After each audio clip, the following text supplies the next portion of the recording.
Good. So we're moving on. Next breath. Going on again. Right? 2011, which is the Hebrew word in the Old Testament. So Gehenna is, I can't remember the number now, 50, 75 or whatever. That is a direct translation from Hebrew to Greek. Hinnom is Gehenna, and Gehenna is Hinnom. The G is it means valley. So it's valley of Gehenna or valley of Hinnom. You see as it was read there, the sons of Hinnom or the children of Hinnom. It's a real place. How did it turn into the valley of hell? Is only for the Catholic and whoever else to explain, and all the Protestants who follow in blindly down that valley. So now we're going into Hinnom. Definition of Hinnom is it means lamentation. The word, the name meant lamentation. A valley, deep and narrow ravine and steep and rocky sides located southwest of Jerusalem, separating Mount Zion to the north from the hill of evil counsel and the sloping rocky plateau of the plain of Rephidim. So this is just exactly what we read in Joshua, same location. Usage by word, Hinnom. And this is in the Old Testament, we do in Hebrew now. 11 times, and 11 times it's translated Hinnom, because it's the man's name. Can't do nothing else with it. Usage by book, Joshua, 2 Kings, 2 Chronicles, Nehemiah, and Jeremiah. Its actual use was mostly bad. When you read those 11 places of Hinnom, it's because somebody doing some nasty thing, offering up the children in fire to their idol gods. And the only place it gets a good name is when Josiah comes and cleans it up.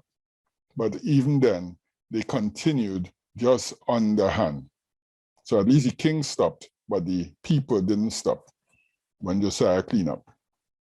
All right, moving on. Jeremiah 7:31-34. And they have built the high places of Tophet. Here's that word again. As I promised, we will get into Tophet. What is Tophet? Who's Tophet, etc. Right? And they built the high places of Tophet, which is in the valley of the son of Hinnom, to burn their sons and their daughters in the fire, which I commanded them not, neither came it into my heart. So God is talking through the prophet Jeremiah and saying, these people are doing this thing and I never asked them. It didn't come in my thoughts to ask them to do something like that. Therefore, behold, the days come, saith the Lord, that it shall no more be called the Tophet, nor the valley of the son of Hinnom, but the valley of slaughter. So you see for what all they're doing here? It have a time coming, don't worry. It would no longer be called Hinnom, which means lamentation. No, it will be called slaughter. You can see where this is going. For they shall bury in Tophet till there is no place, and the carcasses of this people shall be meat for the fowls of the heaven and for the beasts of the earth, and none shall fray them away. Then will I cause to cease from the cities of Judah and from the streets of Jerusalem the voice of myrrh and the voice of gladness and the voice of the bridegroom and the voice of the bride, for the land shall be desolate. This is a pronunciation of God, a prophecy by Jeremiah, of God to Jeremiah about this place called the Valley of Hinnom, or the Valley of Gehenna. There's coming a time when you won't even call it that. It will be the Valley of Slaughter. But watch the words in brown, guys.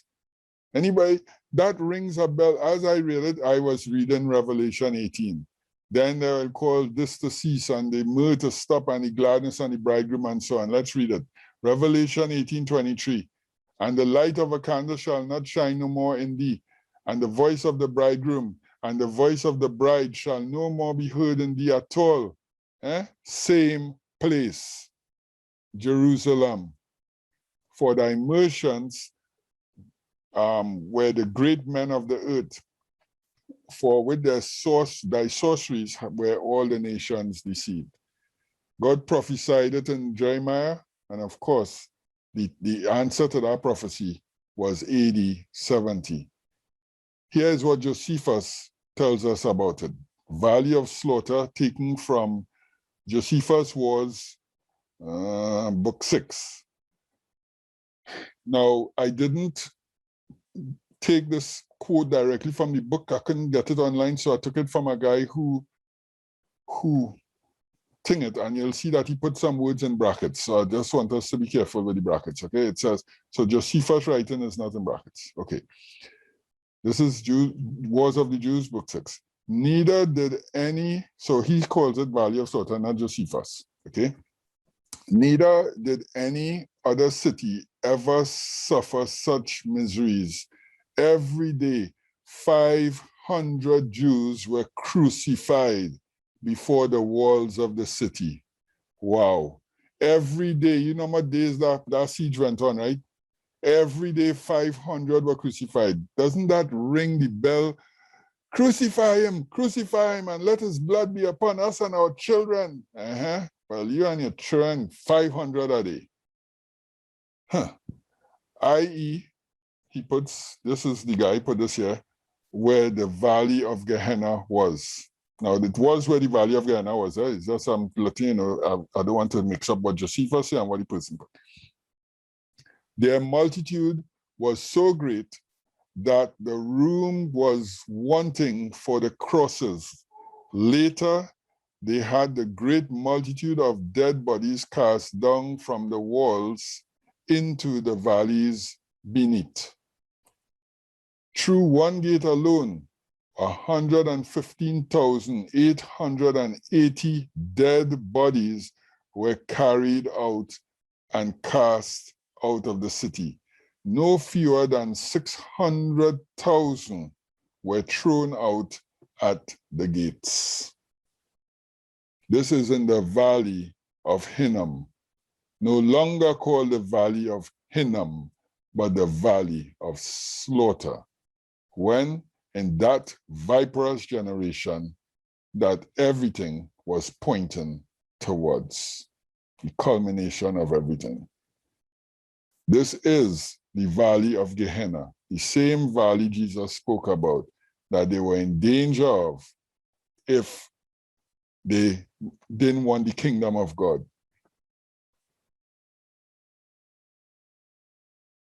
Jeremiah 32, 26 to 29, and 31 to 32, 34 to 36. Guys, as usual, I leave it to you to go and do your own research, right? The only reason why I shorten the text is because of time's sake. I don't like doing it, but I make sure I don't take anything out of context, but I have to shorten it so that we could, get as much in as we can, because we're already very deep here. So, then came the word of the Lord unto Jeremiah, saying, Behold, I am the Lord, the God of all flesh. Is there anything too hard for me? Therefore, thus said the Lord, Behold, I will give this city into the hand of the Chaldeans, and into the hand of Nebuchadnezzar, king of Babylon, and he shall take it. And the Chaldeans that fight against this city shall come and set it afire on this city, and burn it with houses upon whose roofs they have offered incense unto Baal, and poured out drink offerings unto other gods to provoke me to anger. For the city had been to me a provocation of mine anger and of my fury from the day that it was built, even unto this day, that I should remove it from my face, because of all the evil of the children of Israel and the children of Judah, that they have done to provoke me to anger. They, their kings, their princes, their priests, their prophets, and the men of Judah, and the inhabitants of Jerusalem. But they set their abominations in the house, which is called by my name, to defile it.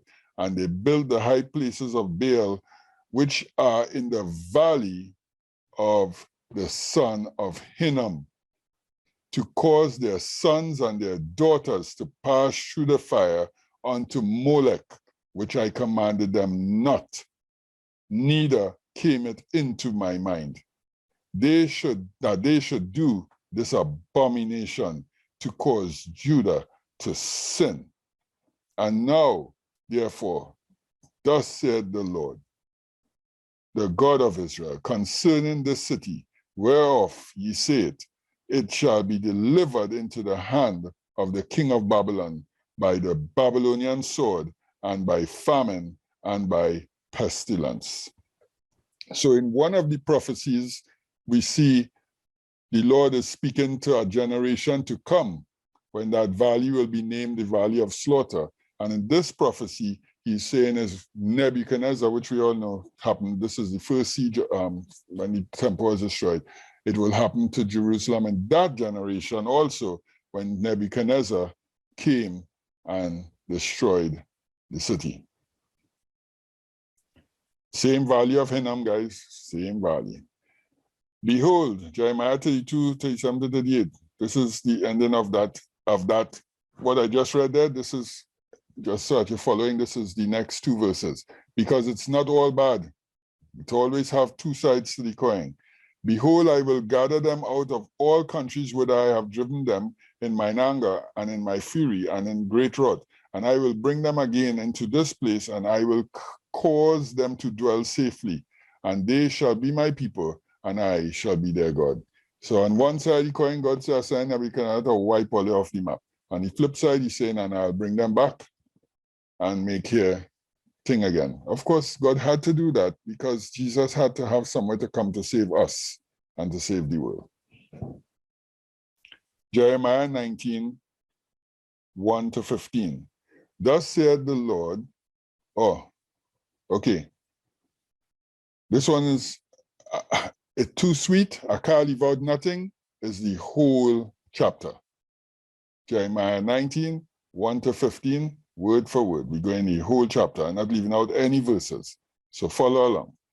Thus said the Lord, go and get a potter's earthen bottle and take of the ancients of the people and of the ancients of the priests. So take the old men with you, right?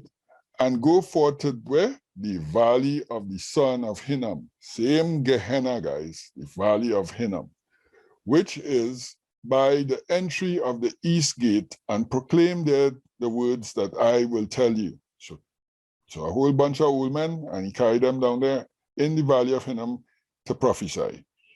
And say, hear ye the word of the Lord, O King of Judah, and the inhabitants of Jerusalem. Thus said the Lord of hosts, the God of Israel, behold, I will bring evil upon this place, the which whosoever heareth his ear shall tingle. It's so bad.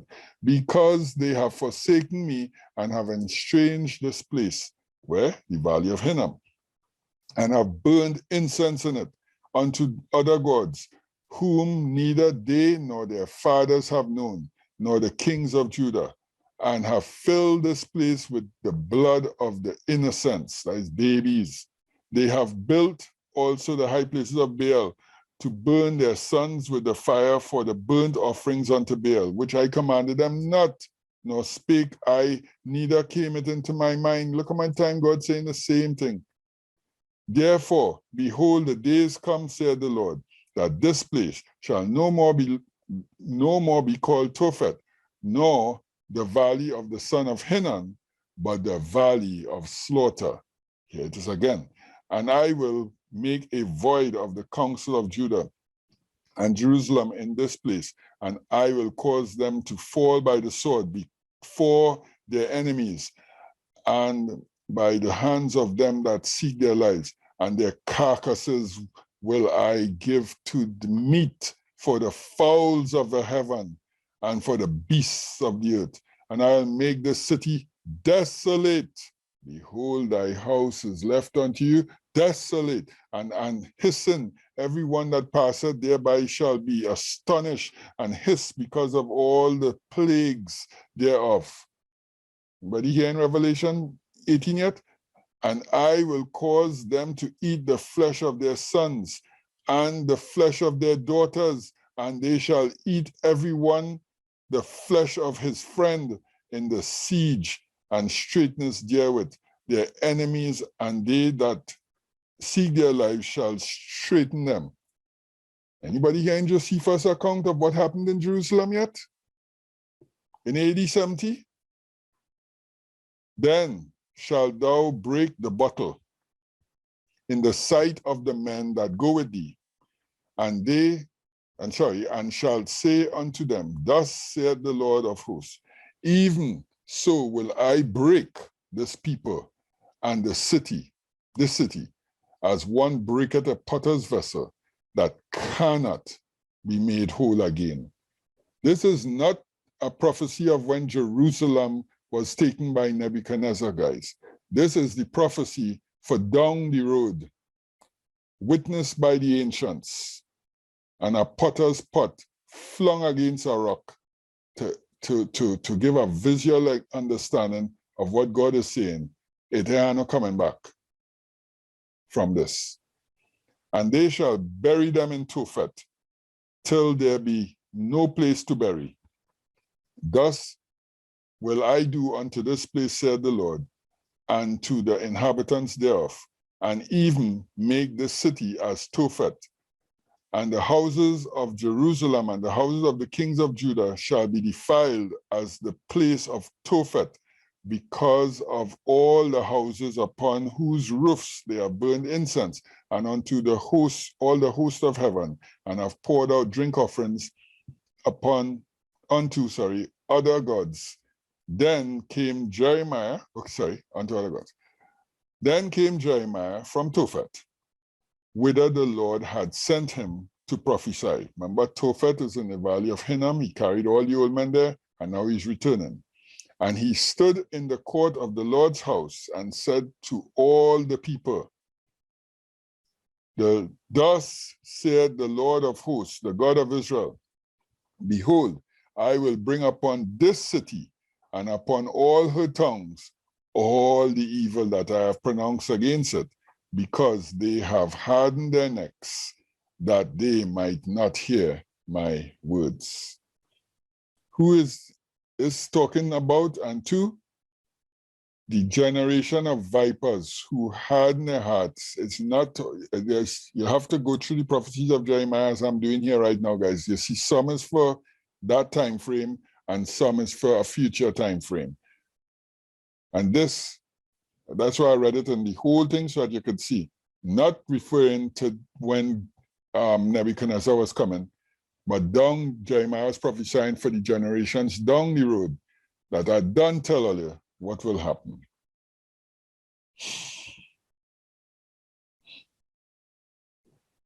Come up for air there, anybody?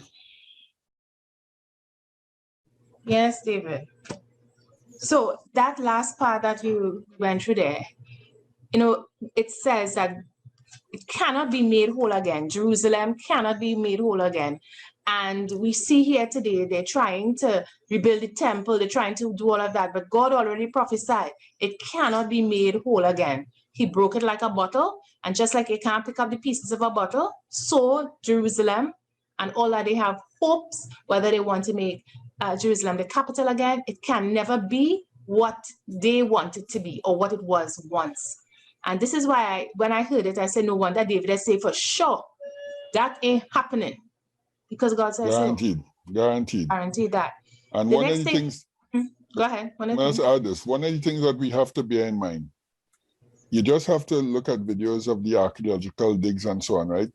The Jerusalem that we are seeing today, that the place that is called Jerusalem today is not the city that God was talking about now. That city is about 200 to 800 feet below the surface. This Jerusalem that God said coming back is underground. What they digging to find it and digging out pottery and all that kind of is 200 to 1,500 feet actually is where Jerusalem is right now. I don't know if desert sands blowed over time or whatever, but the city that is built now, modern Jerusalem, is not the city. So just as God said, it ain't coming back, it never come back. If you want to find Jerusalem, this city, you have to go underground to find it. Because David, when you were reading from Josephus, and even reading from Jeremiah about the bodies and all of this, I'm saying to myself, okay, so you've been to Jerusalem. Did you walk upon the valley of Hinnom? Did you walk there? I mean to say all these, the thought to me is bodies upon bodies. I mean, it's worse than the Holocaust, I would think. Oh, very much so. I mean, You know, so I'm saying to millions of myself, Jews. where's the evidence of this, and where is that place now? Because you don't hear of it anymore when they're doing their various travel guides and advertisements. Yeah, everything is underground. So all them tours and them to Jerusalem and thing, you're just saying that is not the place. That is just a big bogus thing then. Yes, bogus. No. Follow the tours on them. It's underground. The tours are underground. They constantly digging. Jerusalem is a big dig. It's a big archaeological dig. Mm-hmm. So they constantly digging, and they shore up the roof of the corridors and so on, so that the city above wouldn't fall in. Mm-hmm. Jerusalem is like a Swiss cheese. That is what Jerusalem, what we know as Jerusalem today, is under it is like Swiss cheese. They constantly digging, because this Jerusalem, the one that existed in Jesus' time, the one that was destroyed in AD 70, is underground. It's not on top. No, that's why he's saying the one on top is bogus. It's nothing. Yeah, but the tours are underground. Everybody told, all right. I did not know. Was on top. So that I thought it was bogus now. So when you go there, you still have to go underground. Yeah, underground. Yeah. Okay, understand what you're saying now. Yeah. Okay. Well, look at I that. thought everything was on top and they were just finding and pointing to the different spots now. No. All the spots where they're in is excavations. Okay. Understood. And David, from the time of Jeremiah's prophecy to the destruction of Jerusalem, that would be how long? Would it be within 1,000 years? Yeah, pretty much from Jeremiah's time, because Jeremiah was 568 or somewhere around that time is when they said the temple was destroyed by Nebuchadnezzar. So it's about 500-600 years. 500-600 years before 70 AD. So within that day, so they paid for the sins of that day. In that day, they all perished for that. Correct. I see. All right. What I'm thinking is that, you know, it's as though, just like how judgment goes today, you commit a crime today, you're not judged today, you're taken to court the next day and you're judged. So I'm thinking that they committed all these things in that day, and at a point in time, let's say the next day, judgment, you are no longer going to continue. Actually, the same day, because with God, he don't next date. With God's judgments, it's in the same day. Like if they caught, like he said in Leviticus, if you catch anybody doing that, sacrificing the children, stone them immediately. So it's the same day you're supposed to get killed, and it's the same day that judgment was was purported on within well. 1,000 years. Yeah, within the same. All right, thank you. All right, so Gehenna in your Bible, in our King James Bible, is it hell or no? That was the last one. No, it was not hell. So we have Sheol, not hell. Hades, not hell. Tartaru, not hell. And finally, Gehenna, not hell. And if them four are hell, well, where is hell in the Bible? Because none of those. Damien says, where the hell is hell? Exactly. Where the hell is hell? Now let Revelation reveal itself. We're going again. Pour on your tanks. We're going diving again. If we want to find hell, the only book of the Bible that we'll find it in is not in the Old Testament.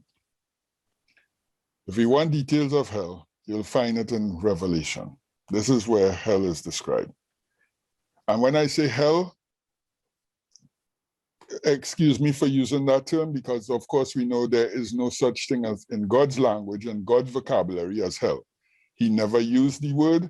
It is a word that the Norse people conjured up to call Logi's daughter, who was presiding over her namesake, Kelly, hell. So forgive me if I not use the word hell, because there ain't no hell. Not in the Bible. In Greek mythology, yes. But in the Bible, there is a place, not where people will be, or Satan and his imps will be living forever and tormented like zombies forever and ever. God's hell is totally different. Let's look at it. And when I say God's hell, you know what I mean? God's description of this afterlife is different from what we have been taught. And the only place to find it is in the book of Revelation, nowhere else. All that the Bible scriptures has in it was for that age. It was the age of the law. And everything was fulfilled that was written. So if we're looking for hell outside of that, something wrong. Where we'll pick up hell, we will see, is in the book of Revelation. Let's go. Revelation 2:11 says, and this is him writing to one of the 7 assemblies. This one is Smyrna. He that had ear, let him hear what the Spirit saith unto the churches. He that overcometh shall not be hurt of the second death. Now, this is the first time this term is used in scriptures, the second death. So I could just imagine, and I would like us to, or everybody to do the same, picture yourself in the audience when this letter is being first read. John sent it via messenger and it arrive at your assembly's doorsteps, and the scribe starts to read it. This is in chapter 2, early up in the letter here, right? It says, he that overcometh, speaking to the church of Smyrna, you shall not be hurt by the second death. Okay, second death. What in scriptures talk about the second death? We never heard this term before. Okay, a bit confused, but keep reading. So we go down the road, we see Revelation 19:16-21. And he had on his vesture and on his thigh a name written, King of Kings and Lord of Lords. And I saw the angel standing in the sun, and he cried out with a loud voice, saying to all the fowls that fly in the midst of heaven, remember Jeremiah's prophecy, come and gather yourselves together for this supper, a great supper unto God, that ye may eat the flesh of kings, and the flesh of captains, and the flesh of mighty men, and the flesh of horses, and the flesh of them that sit on it, and the flesh of the men, both free and bond, both small and great. And I saw the beast and the kings of the earth and their armies gathered together to make war against him that sat on the horse and against his army. And the beast was taken, and with him the false prophet, and that wrought miracles before him. This is the beast of Revelation chapter 13, okay? With which he deceived them that had received the mark of the beast, and them that had worshipped his image. These were both cast alive into the lake of fire, burning with brimstone. And the remnant were slain with the sword of him that sat upon the horse, which sword proceeded out of the mouth, and all the fowls were filled with their flesh. Wait a minute. Revelation 19 brings in our next term that we've never heard before. So the people sitting down in this audience hearing this letter are hearing second death, first time, and now lake of fire, not Gehenna. The lake of fire is where fire and brimstone burning, and the beast and the false prophet are thrown into it. Everybody else eaten up by worms and birds and, well, whatever scavengers that have on the land. So pay attention, guys, because so far we don't know what the second death is, and we don't know what the lake of fire is. As per usual, let the Bible say what it's saying. We are not given any authority to interpret nothing in God's word. So let's hear what God has to say about it. This is a revelation. He's not going to leave us stranded. And when I say us, it's really the audience that was listening this thing. So if you were puzzled, be puzzled no more, okay? Now between those verses and where we're going to read on is Revelation 21-3. That same abyss that we talked about earlier, that Judas talked about and Peter talked about, that place where the angels are reserved for the final judgment. Well, Revelation 21-3 talks about as an angel coming on and putting Satan inside there for 1,000 years. So go join your partners and them for 1,000 years. And the book of Enoch, chapter 10, verse 6-9 and 15-17 talks about that same time in there. Revelation 20, verse 6. So this is right after he was cast in for 1,000 years, okay? Blessed and holy is he that had part in the first resurrection. On such the second death hath no power. Hey, here's that term again. The second death have no power over those who have part in the first resurrection. But we still don't know what the second death is. But they shall be priests of God and of Christ, and shall reign with him 1,000 years. So everybody who raised in the first resurrection, which by the way is past tense, 2 Thessalonians, 1 Corinthians 15, Paul, Peter, all the 144,000 and all those in that crowd on the sea of glass, done, gone already. It's not future. But the audience hears the second death for the second time. A little clue now is that all who save wouldn't suffer it. Okay, but we still don't know what it is. All right. Revelation 20:10. And the devil that deceived them was cast into the lake of fire and brimstone, where the beast and the false prophet are.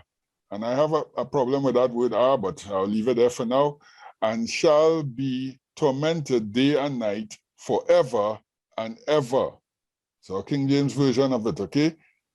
Here we have the lake of fire, the second time, referring to the place where the beast and the false prophet was thrown in a second time, but without any further details. I still don't know what the lake of fire is, burning with brimstone, or the second death.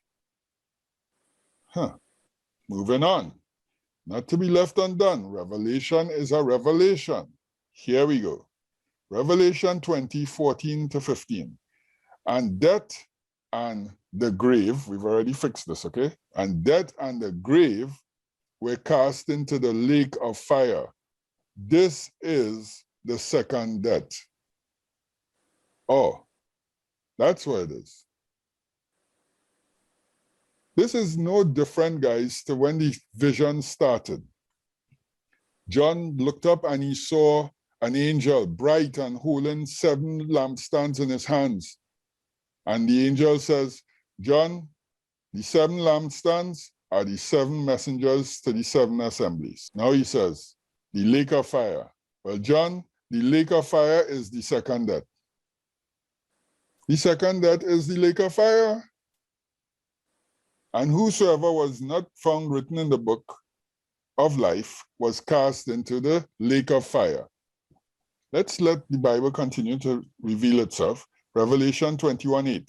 But the fearful and the unbelieving and the abominable and the murderers and whoremongers and sorcerers and idolaters and all liars shall have their part in the lake which burneth with fire and brimstone, which is the second death. So all this hugabaloo that has been made up by the devil and his imps and religion and pagans and all the rest of it about this place called hell is not supported in our Bible. The place where the devil, his angels, the beast, the false prophet, and all the evil people will be going is in the lake of fire, which is the second death. That is what it is, the second death. Now, guys, anyway, I will handle that in a short while. Let me come up for air, anybody, and then we'll bring this we'll shut this down. Because what I just dropped there, if you're still in shock, well, I don't know. You have good stamina. David, Mhm. back to that word that you said you had a problem with, where the devil and angels are. I had a problem with it too. And I was thinking that the word should be will, because it's not like they're burning forever and ever as we thought. They are burnt and they are gone, but where they were. Yeah, I share that opinion. But the reason why I'm not placing it yet is because I'm still working on this topic. By the way, this topic, guys, is 3 weeks. It's already developed into three studies, I should say. So this is part 1 in a 3-part in 3 parts. And so that's why I left it alone for now until I could be sure 100%. You know, I don't like to touch anything unless 100%. For now, it is. But guys, there's your definition of the place according to the Bible, which will be reserved for the devil, or which was reserved for the devil as angels. The beast and the false prophet decided to take a detour and go there first. And of course, in the judgment day, the final judgment, all whose names is not written in the book of life will be going to that lake of fire. Lake, I want us to understand the word lake is pond. In the Bible, it is a pond. Go check out your Strongs, large or small, but it is a pond. The way how we looking for the whole earth to be on fire, that is not what it is saying. It is saying it is a lake or a pond of fire. It is not Gehenna. It is a pond of fire. Now, immediately we hear fire. Of course, our human brains and our Western psyche thinks of fire, fire, fire. But guys, let me ask a question, okay? By mere definition, a fire cannot burn without fuel. Sam, you was in a barbecue. You will know what I'm talking about. Oh yeah. For a fire to burn, it has to have something to burn. In other words, if you see a forest fire and the fire rushes across that forest, when all the trees burn up, the fire cannot continue burning. It can't cross the street. Yeah, it burns until there's nothing left to be burnt. That is by mere definition how a fire behaves. Okay, so we say this is what Revelation says it is the second death.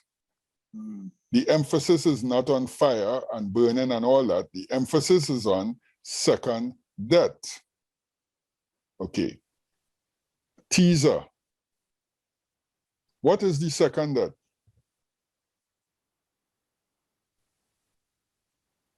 The lake of fire, right? Which burneth with fire and brimstone. But what is the second death?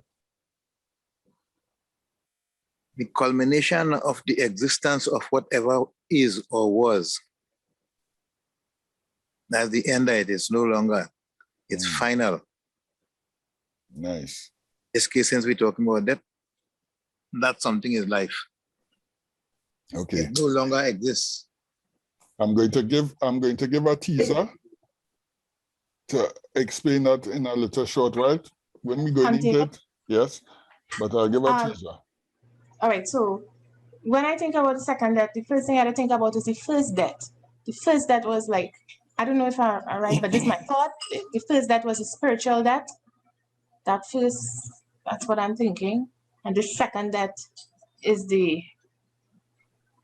death of sin, you know. I don't know. But that's the thinking that I'm thinking along that lines. Right. First death is when we fall, when Adam fell, man fell. That's what I'm thinking. And the second death is death to the soul, to that sinful soul that fell. That's me. So just to recap, these are the same questions that we had in our poll this morning. And we just went through the study, and I want to ask them again. So, is there a hell? Was the first question. You notice I crossing out all these hells, right? Because we know now better than to say hell. Is there a Gehenna? The answer will be yes. In fact, all the answers of the poll that we had this morning, let me just share it again temporarily.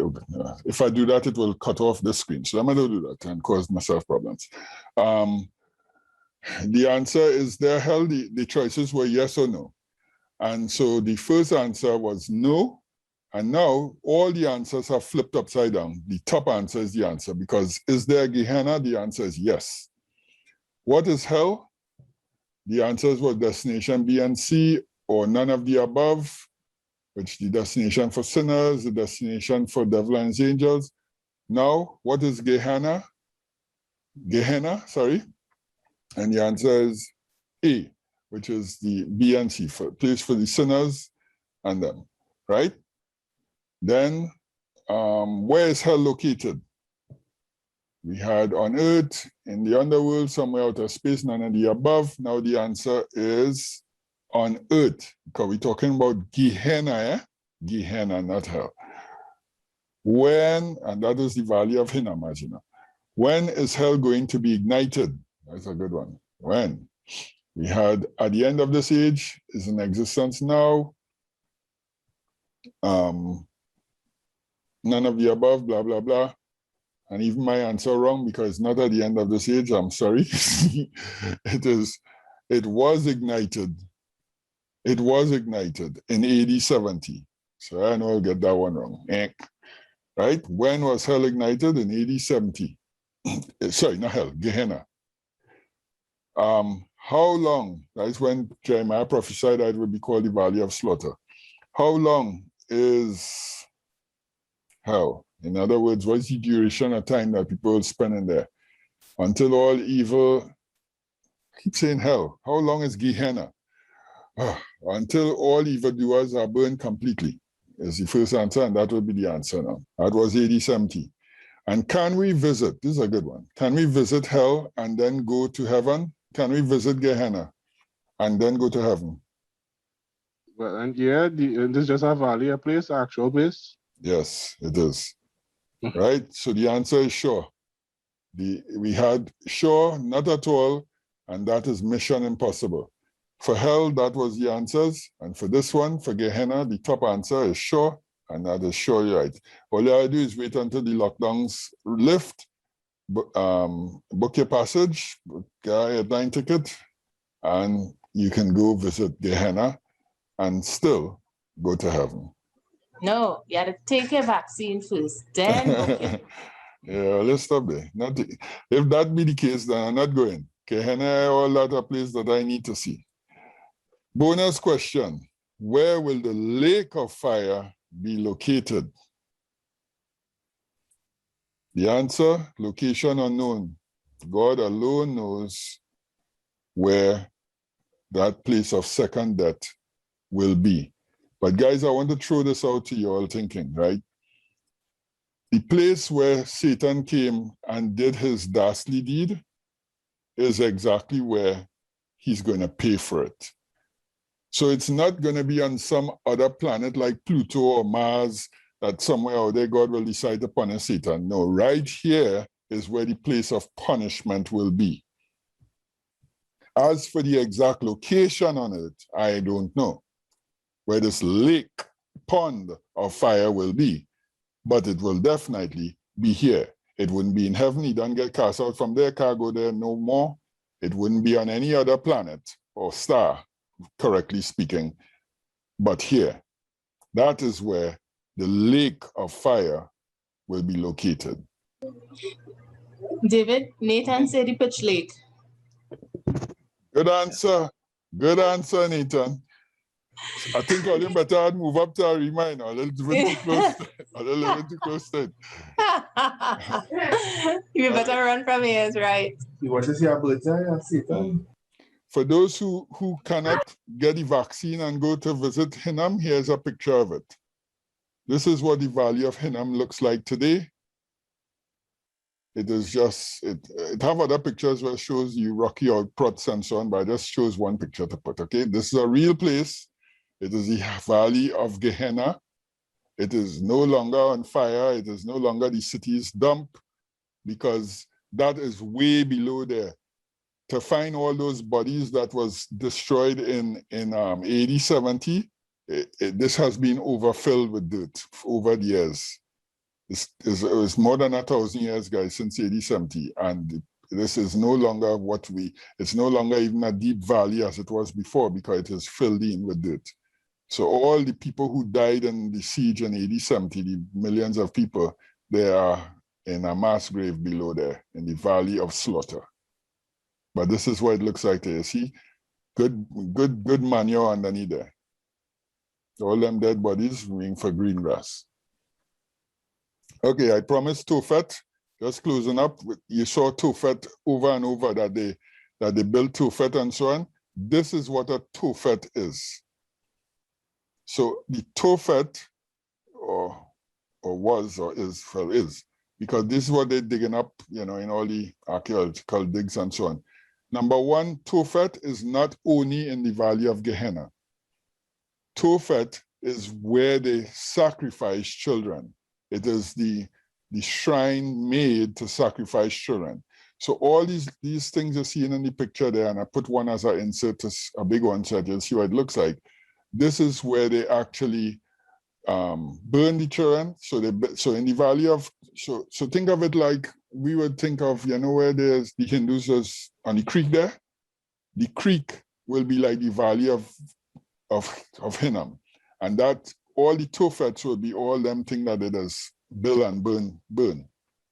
Well, in the valley of Hinnom, they didn't just as you could see, they left stone carvings. So for each child sacrifice, there's a Tophet. And there's one site alone, which I was researching, they've got 6,000, and they have scientists trying to find the DNA and all sorts of things right now, right? 6,000, and that's just what they find in one Tophet alone. And this is what God was saying. These Tophets are building in the valley of Gehenna. I'll deal with all you. Okay? So that's what Tophet means. Final thought. Yea, though I walk through the valley of the shadow of death, I'll fear no evil, for thou art with me. Thy rod and thy staff, they comfort me. Psalm 23, we all know this psalm. But now I'm thinking differently when I recite it, because I believe that this is the valley that David had in mind when he said, yea, though I walk through the valley of the shadow of death, the valley of Hinnom, the sons of Hinnom, the children of Israel, was a place of death. It was a place where vultures constantly eat. And like when David wrote this, Ahaz and they hadn't built it up into a professional Tophet as yet. But obviously when they went into the land, this is what they met the people doing. That's why God said, don't do it. And David here, I believe, this is just my belief, is referring to that said valley that we've read so much about in the scriptures here this morning, the valley of the sons of Hinnom, a place of death. Okay? Now for a little teaser and to start the ball rolling on next week's discussion. Today was to hell and back. Next week, already got its label, to death and back. And we use this text here, Matthew 10:28. And fear not them which kill the body, but are not able to kill the soul, but rather fear him which is able to destroy both soul and body in Gehenna. Jesus, speaking to his 12 disciples, told them that. Guys, they could kill your body, but they can't kill your soul. It's just a trailer, so I'm not going to give all the details, but something to start thinking about. Luke 23:46. And when Jesus had cried out with a loud voice, he said, Father, unto thy hands I commend my spirit. This term here, I commend my spirit, when you check the words, it commend is, you know, when you take something precious and you entrust it to someone. That's the word translated commend there. So Jesus is saying on the cross, his last words were, Father, into thy hand I entrust my soul. And having said thus, after he said that, he gave up the ghost. And the words there, gave up the ghost, is breathed his last breath. Ladies and gentlemen, I give you just a sneak peek into next week's discussions. The first death is of the physical body. The second death is of the soul.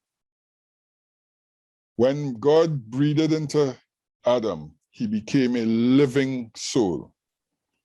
When we die, all that dies is the physical body. The soul is reserved for something far greater, either to spend eternity with Christ and with God, or to be eternally damned in the lake of fire, which is the second death. Just as Jesus told his disciples, they could kill you, well, they killed him. But all they're killing, Jesus says, is the body. They cannot touch the soul. When God is ready to deal with killing souls, that's going to be a whole different level. That is the second death. Additional resources, I just put some things that are used for research into the study. So when you all get the PDF, feel free. The thing is, I realized when I sent out a PDF, like right now, if I click on this, Tophet, if I click on, I'll take it off of lock. If I click on Tophet, it will automatically go to the web page that I was researching on Tophet.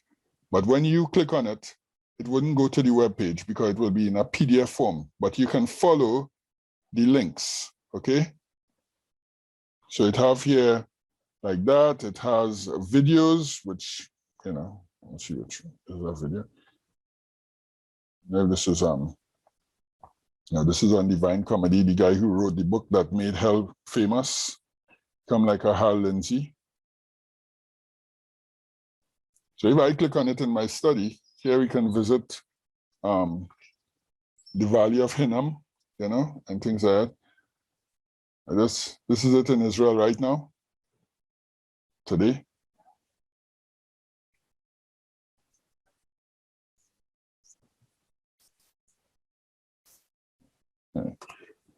So the point is that that's here in the study, but you will have to either copy and paste the link or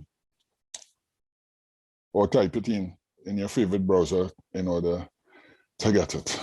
And with that, I leave the floor open for concluding words. I rest my case. You just shake up some marbles in my brain, that's all. The whole bag. As it pertains to the body and soul, I'm trying to simplify that in my mind, you know, because when the breath of life was breathed into the man, he became a living soul, right? So when the Bible talks about killing the body and not the soul, you know, I'm doing some. As I said, Sam, all I did was give you all a tease. Yeah. So you soak on that for the week, because Sabbath coming, that will be, by God's willing, and if God spare life, that we will continue with that topic to death and back, and it will be fully explored, just as we did today with hell. It will be fully exhumed. We'll be exhuming the study of body and soul and second death and first death. I just gave you all a little taste without the substance. So This study answered some long-standing questions that I can cross off the list. You hit on things that I had already thought about, things I had considered, but lacked so many things to enable me to answer.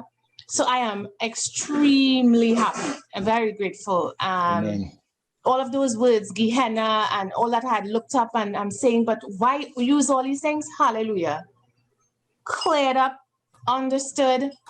I appreciate all that was given, because especially when we did the Valley of Hinnom, because the Valley of Hinnom is something that I had studied before, and I couldn't make the link. Somehow or the other, I had the information. It's amazing how you could have all this information and not make a link. We all have been there, it's all have been there. I think when as the studies continue, I'm seeing from my experience, that is, as I study, then because of what I know now is how I'm able now to make the link after on the second time you look at it.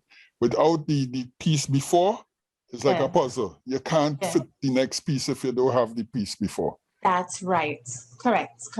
God is something else, because he made them learn their own damnation in the form of a song. The song. Well, yes. That's not easy. And they sing it in heaven when they reach there on the 140. Only the 144,000 could have sing it. Not everybody else, because only they learned it. It's only Israelites could have sing that song. The 144,000 from the 12 tribes of Israel sang it. That's the first song they sing. I guess that was the last time they sing it, is when they got to heaven. Because God was saying, now this is the reason why I taught you all this song, guys. So let's hear it. As they watched Israel be destroyed. Because just as how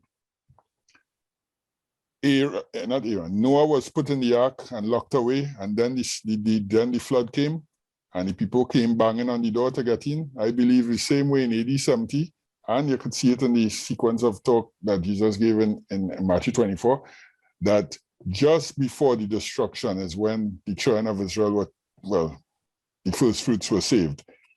And after he saved them, took them out of it, because he said, come out of her, my people, so that you do not share in her plagues.